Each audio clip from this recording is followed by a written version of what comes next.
Right හරි සුබ දවසක් පුතාලා මේ දැන් මම ගැන පොඩ්ඩක් මුලින්ම කිව්වොත් මම අකිල චමෝත් ඔයාලා දන්න වේදි ගොඩක්ම මොකද ඔයාලා YouTube එකට ගියොත් සහ Facebook එකට ගියොත් TikTok එකට ගියොත් ඔයාලා ගොඩක් මාව හම්බෙලා ඇති කියලා මං හිතනවා මොකද මේ ආපු ගමන් මග ඇතුලේ මට ගොඩාක් උදව් කරපු සහ මේ තැනට එන්න ගොඩක් උදව් කරපු ගොඩක් කට්ටිය මට ඉන්නවා මගේ ජීවිතය කතාව ඇතුලේ ගොඩක් ඉන්නවා මුලින්ම මතක් කරන්න ඕනේ මගේ අම්මයි තාත්තයි සහ මගේ දරුවෝ ටික මේ වෙනකන් ටියුෂන් එක පටන් ගත්ත මුල් කාලේ ඉඳලා මේ අවුරුදු 4 පුරාවට මගේ යාළුවෝ මගේ අම්මා තාත්තා පවුලේ අය සහ මගේ දරුවෝ ටික ගොඩක් උදව් කරා මේ තැනට එන්න. ඉතින් අද චුට්ට මම කතා කරන්න කල්පනා කරේ අද මේ අවුරුදු 4 ඇතුලේ මම කොහොමද මේ ගේම් එක ගැහුවේ සහ අවුරුදු 22ක් වෙද්දි මේ ගේම් එක ගහන්න මොනවද මට සපෝට් එක උනේ සහ මගේ ප්ලෑන් එක ඇතුලේ මම මේ ඔයාලට කරන සයන්ස් සබ්ජෙක්ට් එක ඇතුලේ මොනවද මගේ ප්ලෑන් එක කොහොමද සබ්ජෙක්ට් එකේ රිසල්ට් වැඩි කරේ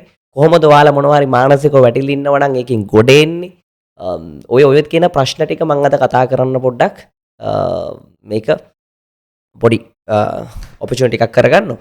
ඉතින් මුලින්ම කියන්න ඕනේ පුතා මේ අපි ගත්තොත් මම ගැන මම දන්නේ නැති කටියට චුට්ටක් මතක් කරලා ඉන්නම් මම අකිල චමෝත් මම තරමල්ල ජාතික පාසලේ සාමාන්‍ය පෙළ කරලා A7ක් අරගෙන A7යි B2යි මගේ රිසල්ට් එක ඊට පස්සේ මම A level කරනවා A level කරන්නේ තරමල්ල ජාතික පාසලේම තමයි තාක්ෂණ වේද විෂය ධාරාවෙන් මම A level කරලා ඊට පස්සේ මම එනවා ශ්‍රී ලංකා විවෘත විශ්වවිද්‍යාලයට ශ්‍රී ලංකා විවෘත විශ්වවිද්‍යාලයේ මානව ශාස්ත්‍ර හා සමාජ විද්‍යාපීඨයේ මම පොලිටිකල් and IR මගේ ඩිග්‍රිය මම හදාරමින් තමයි ඉන්නේ. එතකොට ඒත් එක්කම කියන්න ඕනේ SDTI කැම්පස් එකේ සයන්ස් ඉන් ඩිප්ලෝමා එකක් කරන ගමන් තමයි මම ඔයාලට මේ ටියුෂන් එකක් දෙන්නේ. එතකොට මේ ආපු ගමන ඇතුළේදී මම පොඩ්ඩක් මතක් කරන්නම් මුලින්ම මේ පටන් ගත්ත මුල්ම කාලේ මට මතකයි අද වගේ මේ මම මුලින්ම පටන් ගන්නකොට මම පටන් ගත්තේ ක්ලාස් පටන් ගත්තේ ඇඹිලිපිටියේ ළමයි දෙන්නෙක්ගෙන් පටන් ගත්තේ. මොකද මට මුල් කාලේ ලොකු මඩ පෙහාර ගොඩාක් වැදුනා ටියුෂන් එක පටන් ගන්නකොටම මඩ පෙහාර වැදිච්ච චරිතයක් මම. මුල් කාලේ පොඩි CT100 බයික් එකක් තිබ්බේ. ওই CT100 බයික් එකෙන් බෝඩ් එකත් මේ පැත්තේ එල්ලගෙන කොහොම තමයි ඉතින් ඩේලි හැමදාම සතියේ දවස් 3ක් 4ක් බයික් එකට දෙලුත් ගන්න මට ඒ කාලේ එල් පර්මිට් එක තිබ්බේ. කොහොම හරි එල් පර්මිට් එක අරගෙන ඒ ලෙවල් ඉවරන ගම පටන් ගත්ත ටියුෂන් එකේ මම ගෙදරින් පටන් ගන්නවා. ගෙදරින් පටන් අරන් ඇඹිලි පිටියට යනකම් අර බෝඩ් එකත් මෙහෙම පැත්තෙන් ලණුවක් බැදගෙන එල්ලගෙන කොහොම ඩේලි ගියා.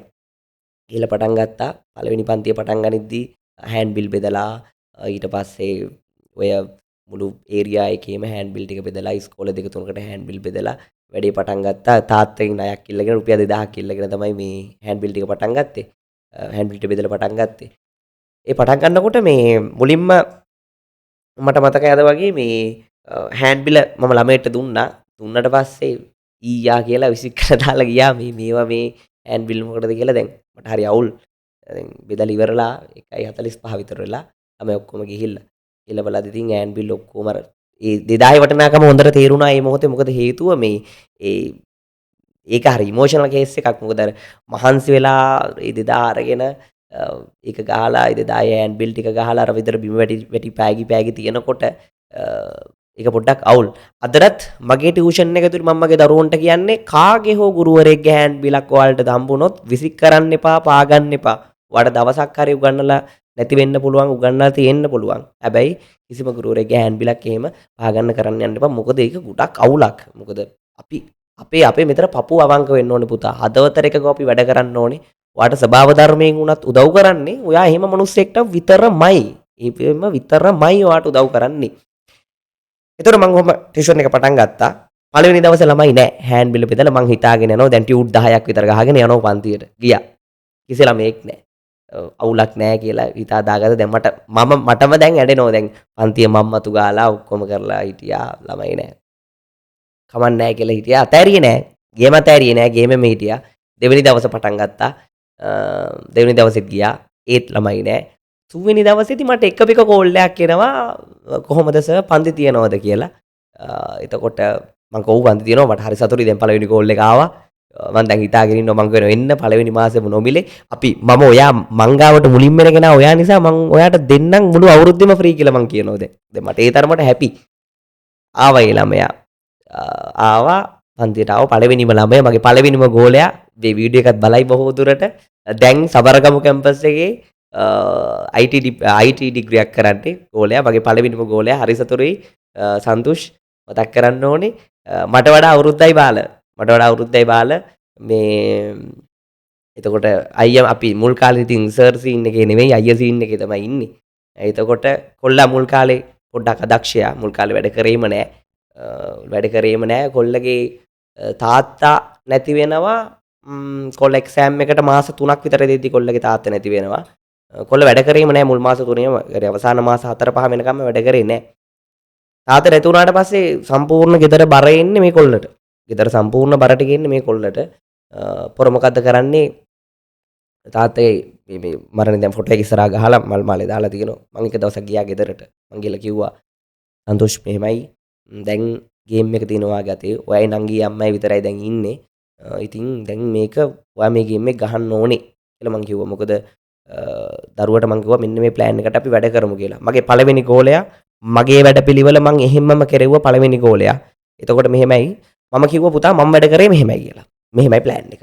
මම මුලින්ම කිව්වා පුතා ගන්න පාස් පේපර් සෙට් එක සම්පූර්ණ අවුරුදු 20 අපි ගත්තොත් 23 ඉඳලා 23 22 21 20 19 18 17 16 15 14 13 12 11 10 2010 වෙනකම් සම්පූර්ණ පාස් පේපර් සෙට් එක ගන්න.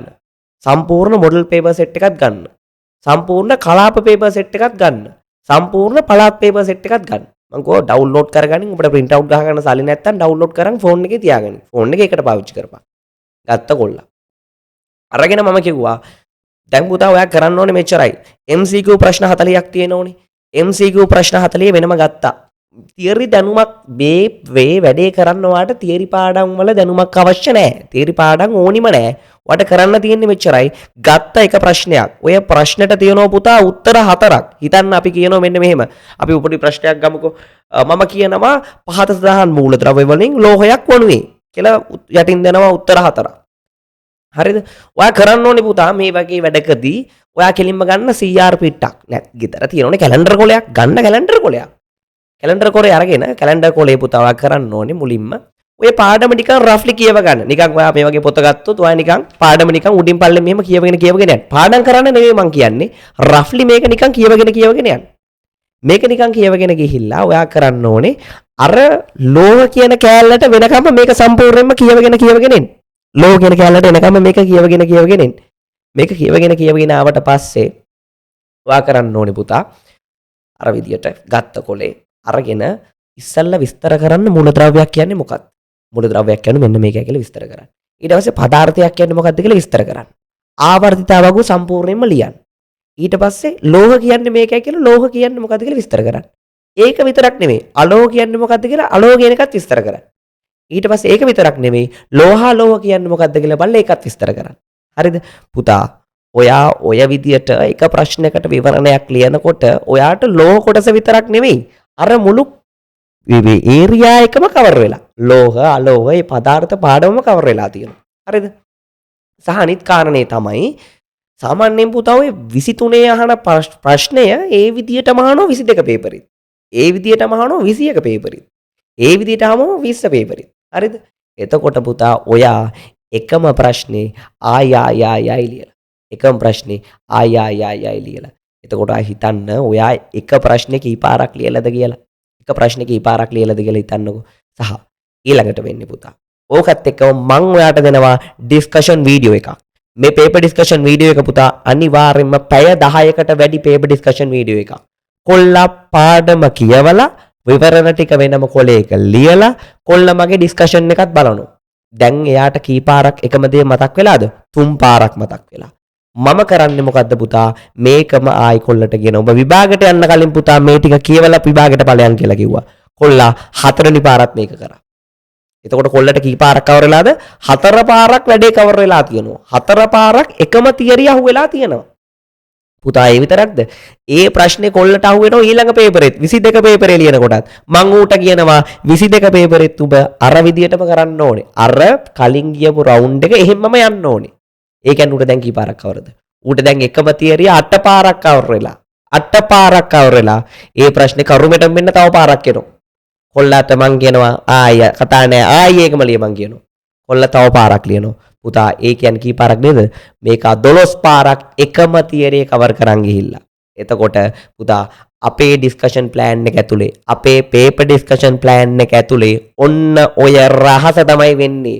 ඔන්න ඔය රහස තමයි වෙන්නේ. කොල්ල ලකුණු 40 හිටියේ. කොල්ල ලකුණු 40 අවසාන මාස 4-5 හිටියේ. කොල්ල අවසාන මාස 4 පැය 10ක් දවසට වැඩ කරා. පැය 10ක් වැඩ කළා විද්‍යාවට පැය එකමාරක් දවසට දුන්නා. මගේ ඩිස්කෂන් වීඩියෝ ටික බැලුවා. අපේ ෆිසිකල් ක්ලාස් වලට ආවා.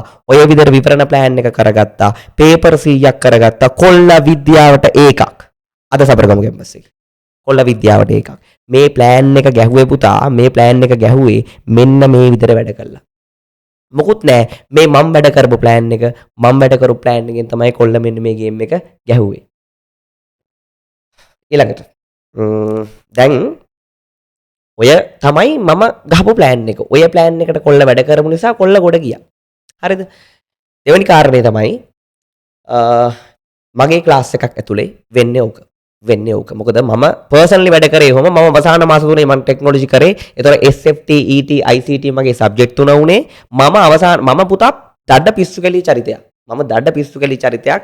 මම ක්ලාස් ගියේ මාතර දැන් මම තරමල්ලි ඉස්කෝලේ ගිහිල්ලා දැන් මම කරන්නේ මාතර පන්ති යන්න පටන් ගත්තා. O level කාලේ හොඳට වැඩ කරා. A level කාලේ ලව් එකක් පටන් ගත්තා. පොඩි ලව් එකක්. ඕක පොඩ්ඩක් සීරියස්ම කරා. පළවෙනි ලව් එක ඉස්කෝල ලව් එකක් එක නිකන් වැඩක් නැහැ. ඊට පස්සේ දෙවෙනි ලව් එක පටන් ගත්තා. ලව් එකක් පටන් ගන්න දැන් මං හිතනවා මට ඒ ලෙවලුත් කරගන්න පුළුවන් අවුලක් නැහැ ලව් එකත් එක්ක මේ වැඩේ කරගන්න පුළුවන් කියලා හිතාගෙන මං ඉතින් දැන් ඔහොම ඉන්නවා. ඉන්දී කොහොම හරි සීරියස්ම කරන ලව් එකත් ආයි බොක්කෙම්ම දෙනවා පැලෙන්න වැඩ කෙරෙන්නෙත් නැහැ. දැන් මාතර යනවා බීච් යනවා කොල්ලොත් එක පන්ති කට් කරනවා ඔය සීන් තමයි උනේ. පළවෙනි මාස 6 ගියා පේපර් වල ලකුණු වෙන්න පටන් ගත්තා. දැන් සාමාන්‍ය පෙළේ 7ක් අරන් අතන කෙලින්ම වැඩේ කචල් වෙන්න පටන් ගත්ත කියලා හිතුණා. පළවෙනි පේපරේ ලකුණු ආවා පිළිගන්න මට ලකුණු 4යි. SFT වල ලකුණු 4යි. ET වල තිබ්බ ලකුණු මං හිතන්නේ 10ක්ද කොහෙද ICT වල තිබ්බෙත් ලකුණු 20ක් විතර. ලකුණු නැහැ. කෙල වෙලා තියෙන අම්බානෙටම සහල් ඕනේ දැන් ලව් එකේ පීක්ම ලෙවල් එක මාස 5ක් විතර ගිහිල්ලා පීක්ම ලෙවල් එක ලව් එකත් යනවා. මේ ලව් එක යනකොට මම ටික කාලයක් යනකොට දැන් තේරෙනවා කෙල්ලත් ටික ටික දැන් වෙනස් වෙන්න පටන් ගන්නවා. කෙල්ලත් ටික ටික වෙනස් වුණා. මම අතෑරියේ නෑ. හැබැයි කෙල්ල මාව අතෑරියා. මාස 5ක් තියද්දි කෙල්ල මාව අතෑරියා. ඒක නෝමලි මොකක් වුණාද කියලා මම දන්නෙත් නෑ. හැබැයි මම එතනින් පස්සේ සති දෙකක විතර පොඩි මම පස්සේ තමයි දැන් ඒක ડિප්‍රෙෂන් කියලා පොඩි අර චූටි අවුලක් තිබ්බා. හැබැයි මම ඕකෙන් රිකවර් වුණා. පුතා මම රිකවර් වුණේ මම කියන්නේ ලව් එකක් කියන්නේ පුතා ඔයාගේ ජීවිතේ මේන් ටාගට් කරගන්න එපා. සහ ගොඩාක් කොල්ලෝ වද කරගන්න වැරද්දක් තමයි ලව් එකක් මේන් කරගෙන ලව් එක මේන් මගේ ගොඩාක් ගෝලියෝ දැන් මම උගන්වන්නේ 10 11 9 වගේ පන්ති වල දරුවන්ටනේ. එතකොට අවුරුදු 16 15 14 වගේ දරුවෝ. ඒතර මේ කට්ටිය ආදරයක් කියලා හිතන්නේ පුතා ඔයාලා ලව් නෙවෙයි ඔය කරන්නේ ඇට්‍රැක්ෂන්. හරි ආකර්ෂණය කියන එක තියෙන්නේ. ඒතර ලව් එකයි ලව් සහ ඇට්‍රැක්ෂන් කියන්නේ දෙක. ලව් කියන්නේ මොකද්ද ඇට්‍රැක්ෂන් කියන්නේ මොකද්ද කියන එක වෙනම කතාවක්. ඒක දෙකක් කියන එක ඉස්සෙල්ලම තේරුම් ගත යුතුයි. සහ ගොඩක් කට්ටිය ලව් එකකින් බූට් එකක් කෑවට පස්සේ හිතනවා ජීවිතේම ඉවරයි කියලා. ඒක කරගන්න එපා. පළවෙනි දේ මම කොල්ලෙට දෙන්නම් එක අවවාදයක්. මේක හරියට ඔලුවට දාගන්න. කොල්ලෙක් මේක ඔලුවට දාගන්නව නම් ගොඩක් වටිනවා. කොල්ල ගොඩක් කරන්නේ තමන්ගේ කෙල්ල මත තියනවා තමන්ගේ හීන ඔක්කොම. තමන් කාර් එකක් ගන්නව නම් හරි, තමන් ගෝල් එකකට යනව නම් හරි, තමන්ගේ ගෙදර ඉන්න මිනිස්සු දෙන්න වෙනුවෙන් ගේමක් ගන්නව නම් හරි, ඒක කෙල්ල මතේ තියනවා. මෙයා වෙනුවෙන් මම මේ ගේම් එක ගහනවා. මෙයා වෙනුවෙන් මම මේක කරනවා වගේ එකක්. එහෙම එකක් තියෙනවා. හැබැයි ඇත්ත කතාව පුතා එහෙම එයා ඔයාගේ ගර්ල් මත ඔයාගේ ටාගට් එකක් තිබ්බොත් ඔයාට එන ප්‍රශ්නයක් තමයි ඔයාට කවදා හරි දවසක එයා මොනවා හරි හේතුවක් නිසා ඔයාව දාලා ගියොත් මොනවා හරි හේතුවක් නිසා එහෙම ඔයා දාලා ගියොත් ඔයාගේ හීන ඔක්කොම එකපාර නැති වෙලා යනවා. හරි? ඔයා අර පට්ට කාලයක් තිස්සේ ගහපු ගේම් ප්ලෑන් ඔක්කොම වතුර යනවා. ඒක නිසා ලව් එකක් කරනවා නම් හොඳට ඔළුවේ තියාගන්න. එයා මතේ ඔයාගේ හීන ටාගට් තියන්න එපා. මගේ එකම අවවාදය ඕක. ඔයා ලව් එකක් කරනවා නම් ඔයා එයා මැත්තේ ඔයාගේ හීන ටාගට් තියන්න එපා. දෙවෙනි කාරණේ. මේකත් හොඳට මතක තියාගන්න. රූල් එකක් ජීවිතේ රූල් එකක් කරගන්න මේ දෙවෙනි කාරණේ. දෙවෙනි කාරණේ තමයි පුතා අර අපි කතා කරපු කලින් කතාව. දෙවෙනි කාරණේ ඔයාගේ ජීවිතය ඇතුලේ හොඳ බූටක් කෑව කියලා හිතන්නකෝ. මම රිකවර් වුණ විදිය මම ඔයාලට කියන්නම්. ඊට පස්සේ ඔයාගේ ජීවිතේට මේ ඇඩ් කරගන්න. දැන් ඔන්න මම බූට් එක කාලේ ඉන්නවා සද්ද දෙකක් විතර හොද්දටම අඬනවා. අඬන්න පුළුවන් උපරිමයේම ඇඬුවා. අඬලා මම දැන් තේරුම් ගත්තා පස්සෙනුත් ගියා. පැසනුත් ගියා. පුතා කොල්ලෙක් වුණාට පස්සේ බල්ලෙක් වගේ පස්සෙන් යන්න එපා. සිංහෙක් වගේ නතර වෙන්න ඕනේ. සිංහෙක් වගේ වා නතර වෙන්න ඕනේ. අන්න කොල්ලෙක්ගේ ගට් එක තියෙන අන්න එතන. අන්න එතන ගට් එක තියෙන. කවදා හරි එයා දාලා ගියා නම් එයාට වොරි වෙන මට්ටමට ඔයා වැඩ කරන්න ඕනේ. අපරාධෙන් මේ කොල්ලෝ මන් දාලා ගියයි කියන තැනට වැඩ කරන්න ඕනේ. ඒක කරන්නවට පුළුවන්. ඒ හයිය වාට තියෙනවා. ඒ හීන වෙනුවෙන් වැඩ කරන්නවට ඒ හයිය හැමදාම ඔය හිතේ තියෙනවා. ඔයාට පුළුවන්. ඔයාට පුළුවන් කියන එක විතරක් මතක තියාගන්න පුතා. ඊළඟ කාරණේ මම අර කලින් කිව්ව විදිහට මම රිකවර් වුණේ මම සති දෙකක් ගියා. මම දැනගත්ත මට කෙලවෙනවා. මට දැන් කෙලවෙලා තියෙන්නේ අම්බානටම. මම තේරුම් ගත්තා මට කෙලවුණේකින් මං ගොඩ එන්න ඕනේ කියලා. මං කරපු දේ පුතා මගේ හිත මං හදාගන්න try කරා. මං කරේ සාමාන්‍ය normally අපි කවුරුත් කරන දේ මං චූටි බණ ටිකක් ඇහුවා. ඊළඟට මං කරේ මම busy වුණා. මගේ time එක මං full busy කරගත්තා. පැය 24යි නම් පැය 18ක් විතර මං මගේ ජීවිතේ busy කරගත්තා. full busy. පැය 18ක් විතර මං full busy. ජීවිතේ busy. ඒ busy වෙනකොට මට අර ප්‍රශ්නේ ඔක්කොම ටික අමතක වෙලා ගියා. busy වෙන තරමට ප්‍රශ්න ඔක්කොම අමතක වෙලා යනවා. ඔන්නෝම අමතක වුණාට පස්සේ මට මොකක්ද උනේ අර ප්‍රශ්නේත් කාලෙත් එක්ක ටික අමතක වෙලා ගියා. මාස 5ක් 6ක් යනකොට අමතකම් වෙලා ගියා. තව දමන් කරපු දෙයක් තියෙනවා. මම මගේ බෑග්ග්‍රවුන්ඩ් එක වෙනස් කරා. මම ලව් එක ඇතුලේ හිටිය බෑග්ග්‍රවුන්ඩ් එකක් තියෙනෝනේ. මම හිටිය ප්‍රදේශය ඇඹිලිපිටිය. මම ගියේ ඉස්කෝලේ තනමලිල. ඔයගෙන මගේ යාළුවෝ ටික මම එයත් එක්ක ගියපු ගිය තැන් ටිකක් තිබ්බනේ. මං අර ඔක්කොගෙම මිදෙන්න පටන් ගත්තා. මම කරේ පුතා මම දැම්මා ඕපන් මට ආව පුතා ජැෆ්නා යුනිවර්සිටි එක. අම්මලා කැමති උන්නේ නැහැ දුර වැඩි. ඒකින්ද අවුලක් නැහැ. මම සෙකන්ඩ් ෂයි කරේ නැහැ පුතා. මම කෙලින්ම දැම්ම ඕපන් යුනිවර්සිටි එකේ ඩිග්‍රී. දාලා මම කල්පනා කරා දැන් මම කරන්න ඕනේ මේ හැමදේම අතහැරලා කොළඹ එන්න ඕනේ කියලා හිතුවා. ඒ වෙද්දි මම ටියුෂන් එකෙත් ටිකක් කරලා තිබ්බේ. හැබැයි ලව් එක නිසා ටියුෂන් උත් කෙල වෙලා තිබ්බේ අම්බානේටම. ටියුෂන් එක අම්බානේටම කෙල වෙලා තිබ්බේ. දැන් මම වැටිලා තියෙන්නේ පුතා අඩියටම. ඔයාගේ ජීවිතේ ඔහොම පීක්ම ටයිම් එකක් නෑ. ඕක මෙහෙම නගිනවා බහිනවා ආයි නගිනවා ආයි බහිනවා ඔහොමයි ජීවිතය යන්නේ. හරි මම දැන් පුතා වැටෙන්න ඕන අඩියටම වැටුණ මිනිස්සෙක් දැන් මේ වෙනකොට. මම කරේ මොකද්ද මම ආවා ආයි පාරක් වාටද කොළඹ ආවා. ඔක්කොම ටික නවත්තලා. මගේ තිබ්බ බයික් එක විකුණා මගේ තිබ්බ තව ලැප් එක තිබ්බ ඔය හැමදේම අතහැරලා දාලා මං ආවෙන්න කොළඹ. කොළඹ ඇවිල්ලා මුලින්ම පටන් ගත්ත ගමන ඕපන් යුනිවර්සිටි එකට දාලා තිබ්බේ මාස 6ක් තිබ්බ මට මේ එන්න මේ ඇඩ්මිෂන් එන්න අවුලක් නැහැ මාස 6 දැන් ආවා. දැන් මම කල්පනා කරා ගෙදරින් සල්ලි ඉල්ලන්නත් බෑ. ගෙදරින් සල්ලි ඉල්ල මේ ගෙම ගන්නත් බෑනේ. එහෙම ඉඳලා ටියුෂන් පටන් ගත්තේ නෑ මම මුල්ම කාලේ. මම කරේ දැන් මට ලොකුම ටාස්ක් එක තිබ්බේ මට Apple phone එකක් ගන්න. මම ගාව තාමත් මම පාවිච්චි කරනවා ඒක Apple phone එකක් ගන්න. මොකද මට ක්ලාස් වල ඔන්ලයින් ක්ලාසස් වීඩියෝ ටිකක් හදා ගන්න ඕන නිසා. මම කර වැඩේ මේ ෆුඩ් සිටි වැඩට ගියා. මාස 6ක් මම ෆුඩ් සිටි වැඩ කරා. වාර කට්ටක් ෆුඩ් සිටි වැඩ කරනවා කියන්නේ මම ගෙදරදී ආයි ගෙදර මම විතරනේ පවුලේ. එතකොට පවුලේ මම විතරක් නිසා අදටත් මේ කතාව අපේ අම්මා මේ වීඩියෝ එකෙන් දැක්කොත් දන්නව. නැත්නම් අපේ අම්මා අදටත් දන්නේ මේක. මේ මාසයක් විතර ෆුඩ් සිටි වැඩ කරා. වැඩ කළා ඒ කට්ට කාලා හොර සල්ලි ටික සෙට් කරගත්තා. ඒ සෙට් කරගෙන තමයි ඊට පස්සේ මම චුට්ට පටන් ගත්ත අපේ කෝට්ටේ මම මුලින්ම පටන් ගත්තේ කෝට්ටේ ක්ලාසස්. කෝට්ටේ ක්ලාස් එක පටන් ගත්තා. කෝට්ටේ ක්ලාස් එක පටන් ගනිද්දි ඒකට ගිහිල්ලා මම ඇහුවා මට මෙහෙමයි chance එකක් දෙන්න පුළුවන්ද කියලා. ආයතන තුනකින් විතර ඇහුවා. හම්බුන්නේ නැහැ. ඊට පස්සේ මම මේ එක ආයතනෙන් ඇහුවා මට chance එක දෙන්න පුළුවන්ද කියලා. අම්මට සිරි chance එක හම්බුණා. අදටත් thank you කියන්න ඕනේ අපේ කෝට්ටේ ආයතනයේ සර්ට. මට නම නම් දැන් චුට්ට මතක වෙන්නේ නැහැ. හැබැයි සර්ට thank you very much මට ඒ chance එක දා දුන්නට. එතනින් පටන් ගත්ත ගමන ළමයි තුන්දෙනාගෙන් පටන් ගත්තේ. ඔයාලට පෙනේ පිටිපස්සෙන් අපේ ළමයි තුන්දෙනාගේ ෆොටෝස් මම දාන්න. ඒ තුන්දෙනාගෙන් පටන් ගත්තේ එතන ටියුෂන් එක කොළඹ ටියුෂන් එක. ඒ තුන්දෙනාගෙන් පටන් අරගත්ත ගමන මම ටික ඉම්ප්‍රූව් කරගෙන ඇවිල්ලා දැන් මේ විදිහට ලව් නැහැ ඔක්කොම නැහැ. මම ලව්ත් අතහැරලා දැන් මම සිංගලි මගේ ගේම ගහන ගමන් ඉන්නේ. තුන්දෙනෙක්ගේ පටන් ගත්ත ගමන පටන් ගත්ත කෝට්ටේ ගමන ආයි ගියා ටික නාරාහෙම් පිටට. නාරාහෙම් පිට පටන් ගත්ත ක්ලාසස් ටික ඉම්ප්‍රූව් වෙන්න පටන් ගත්තා. නාරාහෙම් පිට පටන් ගත්ත ටියුෂන් එක මම ආයි ගෙනාව මීගොඩට පටන් ගත්ත ක්ලාසස් ටික එහෙම ඉම්ප්‍රූව් වුණා. ඊට පස්සේ මම පටන් ගත්ත හෝමගම ක්ලාසස් ටිකත් එහෙම ඉම්ප්‍රූව් වුණා. හරි මේකට මාර කට්ටක් ගෑවා. මේ ගේම් එක ගහන ලොකු කට්ටක් ගෑවා. ඔයාගේ ජීවිතේ U-turn එකක් තියාගන්න. ඒ U-turn එක නිසා ඔයාට ඔයාගේ ජීවිතේ සක්සස් කරගන්න පුළුවන්. ඒක තමයි ඔයාගේ ජීවිතේ ඔයාට කරන්න පුළුවන් එකම දේ. ඒක තමයි ඔයාට ඔයාගේ ජීවිතේ සක්සස් කරගන්න පුළුවන් එකම දේ. හරි ඔයාගේ හීන වෙනුවෙන් වැඩ කරන්න. ඔයා වෙනුවෙන් මට මේ ප්‍රශ්නේ උන වෙලාවේ පුතා මට හිටියේ මගේ අම්මයි තාත්තයි විතරයි. යාළුවෝ නැහැ. මට ඉතුරුනේ මගේ අම්මයි තාත්තයි විතරයි. ඔය කිසි කෙනෙක් නැහැ ඔයාගේ ජීවිතේ. මොනවා හරි ප්‍රශ්නයක් වුණොත් පුතා ඔයාට ඉන්නේ ඔයාගේ අම්මයි තාත්තයි විතරයි.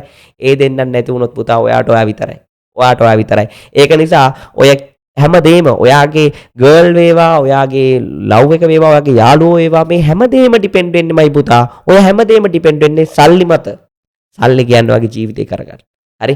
ඕකෙන් පුළුවන් ඔය හැම ප්‍රශ්නයක්ම විසඳන්න. පැහැදිලිද? මෙතෙන්ට අවංක වෙලා, මෙතෙන්ට එකග වෙලා ඔයා ගේම ගැහුවොත් පුතා, ඔයාට පුළුවන් ඔයාගේ ජීවිතේ ලොකු ගමනක් යන්න. ලොකු ගමනක් යන්න.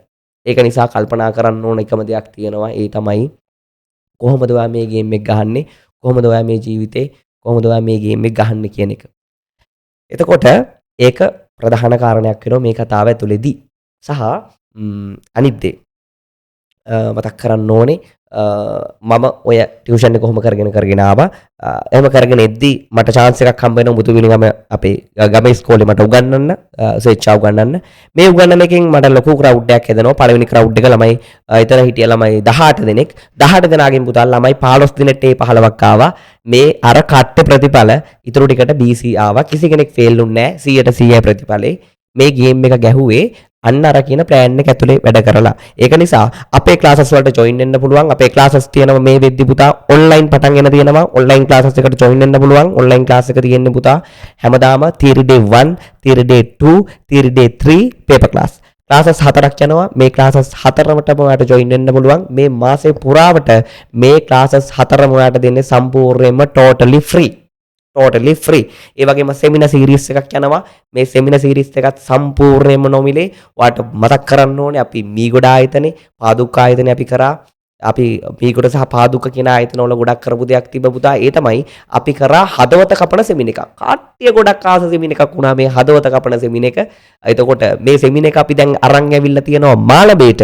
එකතු වෙන්න පුළුවන් මාළඹේ දරුවන්ට අපිත් එක්ක මාළඹේ ශික්ෂා ආයතනය අපි කරනවා. මාසයක් පුරාවට සම්පූර්ණ විද්‍යාව සම්මන්ත්‍රණ මාලාවක් අපි සකස් කරලා තියෙනවා. සෙට් වෙන්න පුළුවන් මේක මාසයක් පුරාවට යනවා. අපි හදවතක් කපලා ලස්සනට හදවත ගැන ඉගෙන ගන්න පුළුවන්. සහ ඔයාට අපේ පේපර් ක්ලාසස් ටික සම්පූර්ණයෙන්ම මේ මාසය පුරාවට නොමිලේ. ඒ වගේම අපේ මොඩල් පේපර් සෙට් එක සම්පූර්ණයෙන්ම නොමිලේ. කලාප පේපර් සෙට් එක සම්පූර්ණයෙන්ම නොමිලේ. පළාත් පේපර් සෙට් එක සම්පූර්ණයෙන්ම නොමිලේ. එතකොට ඔයා ආදේශ කරන්න බැරි ආදේශක නොමැති චරිතයක් වෙන නම් එකතු වෙන්න ඕනේ අනිවාර්යෙන්ම අපිත් එක්ක මාළඹේ ආයතනයේ තියෙනවා ශික්ෂා ආයතනේ. ඔයාට එන්න තියෙන්නේ පිට්ටු වලින් දාලා આવොත් කහන්තොට ධර්මාශෝක පන්සල පහුගල ඉස්සරහට එද්දී ඔයාට හම්බෙනවා අපේ මාළඹේ ආයතනය. මේකට ඇවිල්ලා ඔයාලට පුළුවන් අපිත් එක්ක ජොයින් වෙලා අපිත් එක්ක මේ වැඩේ කරගෙන යන්න.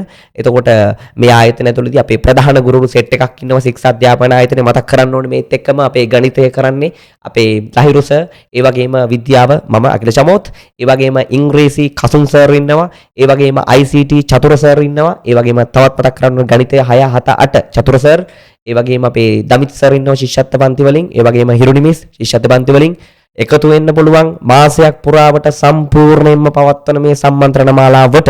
ඒ වගේම ඔයාලට විශේෂ දෙයක් අපි නොමිලේ දෙන්න හිතාගෙන ඉන්නවා. නදීරංග ආයතනයේ විසින් පවත්වන ඔයාලට ඩාන්ස් නැත්නම් ඔයාලට normal dances සහ උඩරට පහතරට කියන මේ හැමදේම නොමිලේ මාසයක් පුරාවට මේකත් ශික්ෂා අධ්‍යාපන ආයතනයේ විසින් ඔයාලට ලබා දෙන්න සලසුම් කරලා තියෙනවා. ඉතින් මතක් කරන්න ඕනේ මෙන්න හෝමගම ගොඩක් දරුවෝ ඉල්ලුවා හදවත කපන සෙමින එකක් දුන්නා. පාදෝක ගොඩක් ළමයි ඉල්ලුවා හදවත කපන සෙමින එකක් දුන්නා. මෙන්න මාළඹේ දරුවෝ ඉල්ලුවා පින් සෙමින එකක් හදවත කපන සෙමින එකක් මෙන්න දෙනවා මාළඹේට ශික්ෂා අධ්‍යාපන ආයතනයට එන්න මැයි පළවෙනිදා. මැයි පළවෙනිදා තියෙන්නේ උදේ 8ට මැයි පළවෙනිදා උදේ 8ට එකතු වෙන්න මැයි පළවෙනිදා ඉඳන් මාසයක් පුරාවට. පළවෙනි විතරක් නෙමෙයි මාසයක් පුරාවට සම්පූර්ණයෙන්ම නොමිලේ විද්‍යාව, ගණිතය, ඉංග්‍රීසි, ICT මේ සබ්ජෙක්ට් ඔක්කොම සෙමිනාර් සීරීස් එකක් විදියට සම්පූර්ණයෙන්ම නොමිලේ ඔයාලට එකතු වෙන්න පුළුවන්. ඕක තමයි අපේ ශික්ෂා අධ්‍යාපන ආයතනයේ කතාව. ඕකට ඔයාලා ජොයින් වෙන්න පුළුවන්. රයිට්. ඊට පස්සේ ඕක තමයි මේන්ලි අපිට කතා කරන්න තියෙන කාරණේ.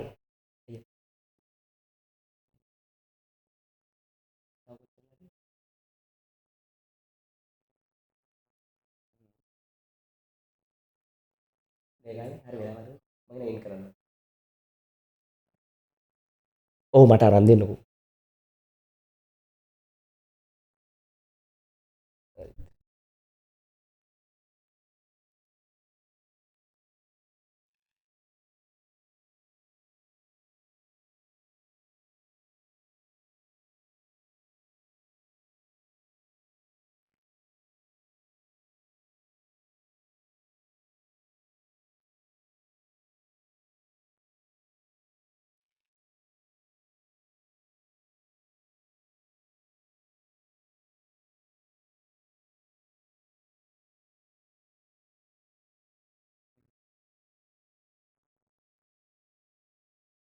මං එන් කරන්න හරි.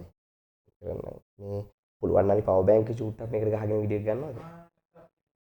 ලිෆ්ට් එකේ රයිට් හරි. මං එන් කරන්න. හරි එතකොට අපිත් එක්ක මේ දක්වා මට උදව් කරපු මගේ අම්මා තාත්තා ඒ වගේම මගේ දරුවෝ ටික ගොඩක් thank you very much. ඉතින් ජීවිතේ Tamanට හීනයක් තියාගන්න ඒ හීන වෙනුවෙන් වැඩ කරන්න ඒ හීනවට ඔයාගේ ජීවිතේ සාර්ථක කරගන්න ඔයාට ලොකු තැනක් දෙයි. ඉතින් ඔයාලා ආදේශක නොමැති චරිතයක් වෙන්න නම් එකතු වෙන්න ඕනේ අකිල සර්ගේ විද්‍යාපන්තියත් එක්ක full pass paper discussion ටික full model paper discussion ටික කලාප paper discussion ටික පළාත් paper discussion ටික මේ ඔක්කොම ටික කරගන්න එකතු වෙන්න තියෙන එකම තැන මාලබේ ශික්ෂා අධ්‍යාපන ආයතන එකතු වෙන්න පුළුවන්. ඔන්ලයින් ලංකාවටම අපි මෙන්න මේ ඔක්කොම දෙනවා. ඔන්ලයින් අපිත් එක්ක එකතු වෙන්න පුළුවන් 076යි 760යි 63යි 73 සහ අකිල චමොත් YouTube channel එකත් එක්ක එකතු වුණොත් ඔයාට මේ වැඩ ඔක්කොම එක්ක එකතු වෙන්න පුළුවන්. එන්න අපිත් එක්ක join වෙන්න, එන්න අපිත් එක්ක මේ වැඩේ කරන්න එකතු වෙලා අපි ගොඩ යමු. එහෙනම් ජීවිතය සාර්ථක කරගන්න ඔයාට ශක්තිය, ධෛර්යය, වාසනාව ලැබෙන්න ඕනි කියලා ප්‍රාර්ථනා කරනවා. ඉතින් අපි තවත් අලුත් පොඩ්කාස්ට් අපි අලුත් වැඩසටහනක් එක්ක එකතු වෙමු. ඔක්කොටම ජයම වේවා. බුදු සරණයි. ජය වේවා.